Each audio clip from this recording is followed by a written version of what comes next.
Hey everybody, Cathy McLeish here again, and I think today I want to take you to alcohol school.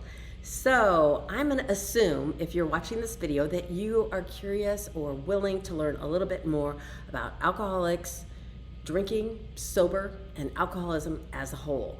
So if I were to have you pause right now, and I'm not going to make you because I'm not a control freak or anything, but if I were to have you to pause right now and write down your definition of what an alcoholic is, what would that be? What would that be? Because a lot of people don't know. And I say that because I'm an alcoholic, and I could walk into any circle of my life and say I was an alcoholic, and some people would know exactly what that means, and they'll be, yes, girl, you're doing great. I love your life and how you've changed, build it. And other people would be like, ooh, stay away from my kids, stay away from, my neighborhood, whatever you got going on, I don't want any part of it. And that is the thing. We have a lot of ignorance out there. And here's a story for you. Okay, so my daughters were 2.5 and 3.5 when I got sober. So when my oldest daughter is like in 3rd grade, I'm assuming, she comes home from school and she says, Mom, they talked about alcoholism in my health and science class. And I'm like, oh, that is awesome. I want people to know about alcoholics and alcoholism. So I'm like, so what happened? What'd they say? And she said, oh, she just taught us all about it. But then at the end, she asked if any of us knew an alcoholic. And I raised my hand and I said, yes. And I'm like, oh, that's my girl. She's like not ashamed of alcoholism or the fact that I'm an alcoholic. And she said, well, I told her that my mom was an alcoholic, my dad was an alcoholic. Most of their friends were alcoholics, and lots of times they had friends over and they were all alcoholics. And most of the people actually, when I thought about it, in our life that are grown-ups are alcoholics. And I'm like, well, what did your teacher say? And she said she was gonna maybe call you later. And then I got to thinking about it and I thought, oh man, that probably did not sound real great. And I thought, she probably is gonna call me later. She's probably gonna call me, she's probably gonna call the principal and maybe CPS, because she didn't ask the next question. Is your mom in recovery, or does she still drink all the time? And that makes a huge difference. I'm in recovery. I haven't drank one drink since the time I was 27. And total abstinence and actually working some kind of program that helps me to understand why I drank the way that I drank so that I can stay away from a drink for the rest of my life. So am I like going to school forever in this program? No, but I give this program a piece of my life for the rest of my life so that I can stay sober and I still work on the ism. And if you don't know about the ism in alcoholism, it's when an alcoholic gets sober, but they still have these tendencies that an alcoholic has, that if they don't come to understand them, they will drink again, okay? If they don't come to understand why they drank, they will drink again. Now, one time my church, I was probably maybe 5-6 years sober, maybe not even that much. The church I was going to had a movie after church in the basement, and it was called Alcoholism, the Family Disease. So I was intrigued and I went to the movie. It was very good for me because that ism I was talking about. It taught me that alcoholics are comfortable with other alcoholics. That's why I married an alcoholic. They're comfortable in alcoholic atmospheres because of this ism. And I'm like, that doesn't make any sense because my mom and dad weren't even alcoholic. And then they went on to say that that ism can be a learned thing from an alcoholic or from a person that isn't even alcoholic. That's my mom and dad. So I went on to understand and find out from my mom that my grandpa was alcoholic and that she was raised in a full-blown kind of alcoholic home.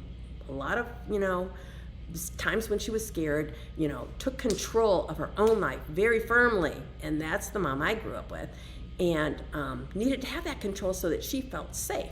But what she did is she brought that ism into our home. I never knew my grandpa was alcoholic. He was just kind of a fun guy to me as a little girl. And he died probably when I was 10, 12. And so I never knew that my mom dealt with the ism. And she also never really worked through that ism.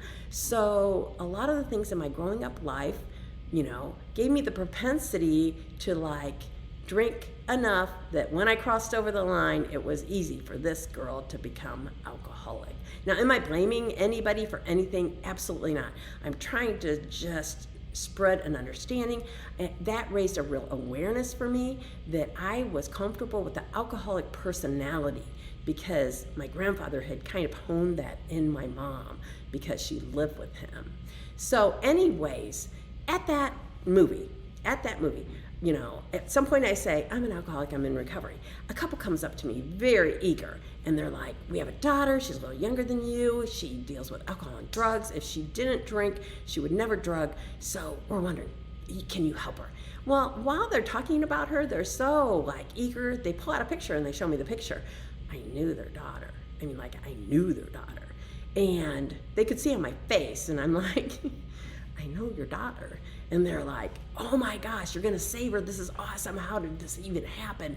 We're gonna have a daughter that's clean and sober just like you. And I'm like, it doesn't really work that way. So I exchanged numbers, said, if your daughter wants to call me, she can call me. You know, here's my number, I got hers.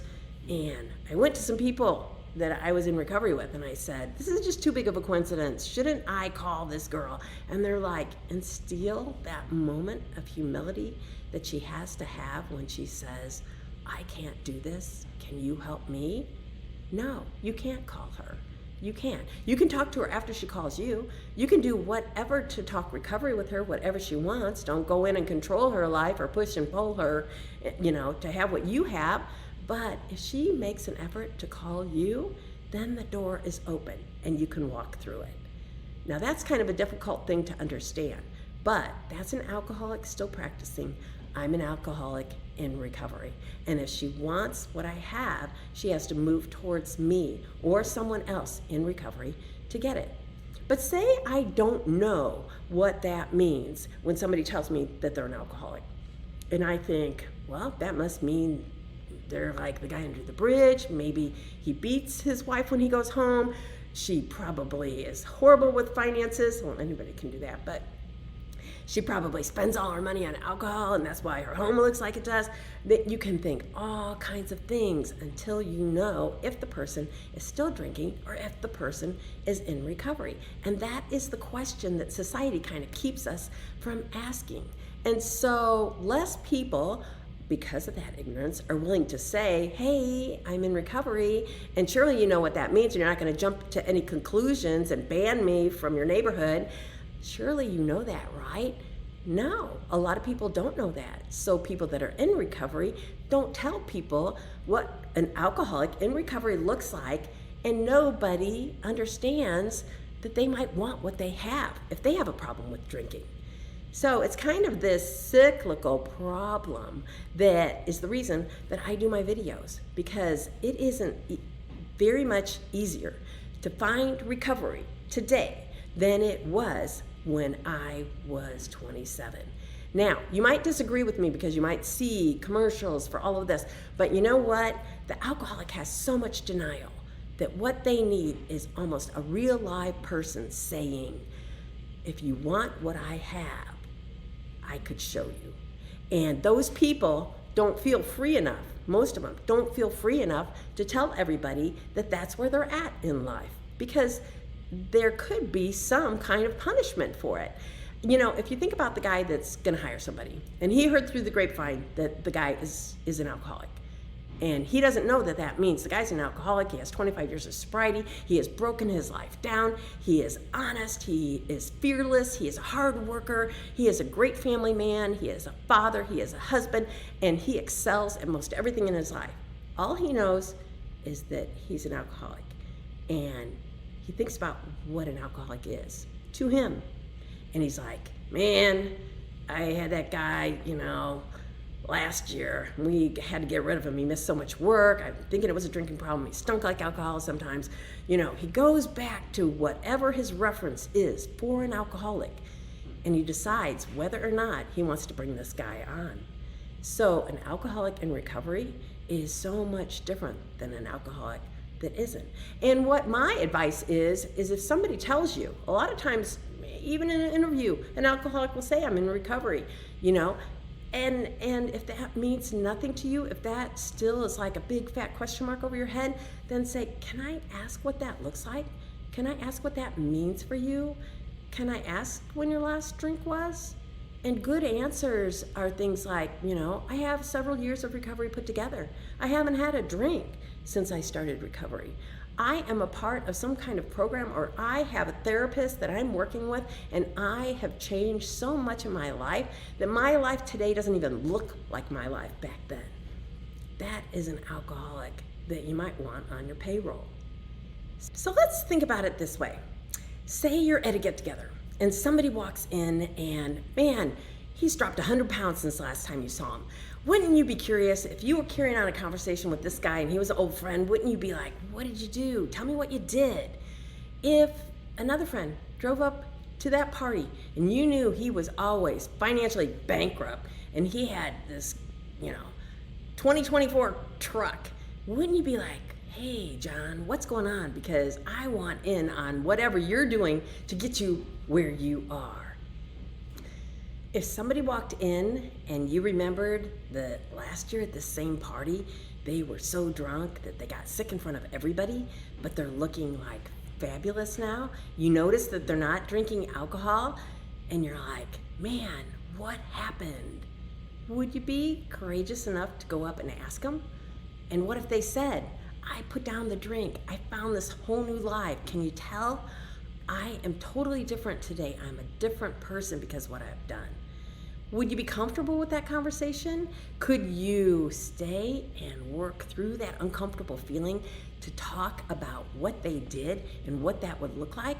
Because if you could do that, you would be part of the solution of the stigma that we have around alcoholism. Because then you would know somebody, you would know a little bit about their journey.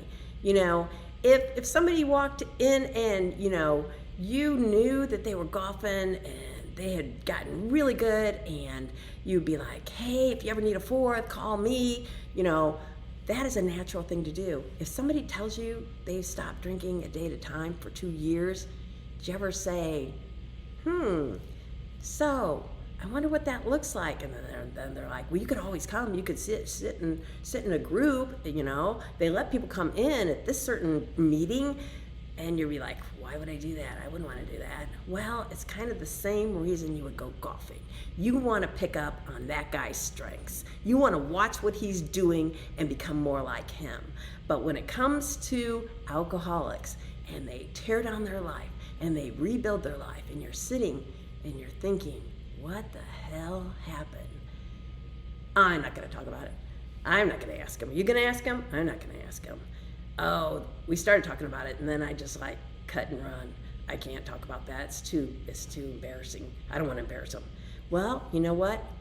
We're for the most part not embarrassed. We, for the most part, are proud that we're doing something today that we've never been able to do before. And if there is anybody out there that and most people are connected to somebody that struggles, we would even like to be a part of their solution. So the answer is just getting past that uncomfortable part. The answer is, if you hear the word alcoholic, you ask that next question: in recovery or sober? Away from a drink or still, having a struggle? Those are the questions. I don't think we're afraid of them. Alcoholics in recovery and before recovery aren't afraid of too much. We would like you to ask. We can't just go around talking about it all the time. That's kind of weird. I go into almost everything I'm involved in, and I say, my doctor, I give her so much credit. She moved to another state, but when I was her patient for years and years, I would say, I'm in recovery. If anybody ever needs help, you can give them my name. And she would give them my name. She would send me an email. I gave somebody your name. She might be calling. And I, would steer that person. I wouldn't jump into their life and suffocate them. I would steer that person to a solution, to some solution. I would talk to them, see about their life, and suggest maybe this pastor, maybe this therapist. There's somebody that can help you. You can go forward and you can live in the solution. So, thank you so much for getting to the end of this video. And if you have learned anything, man, I really challenge you to take it into the holidays, into the summertime, into a conversation that you can have either with somebody that is struggling or somebody that you know is on the other side, so that we can have this stigma around alcoholism broken down so that more people can live in the solution and less people, less families in the problem of alcoholism.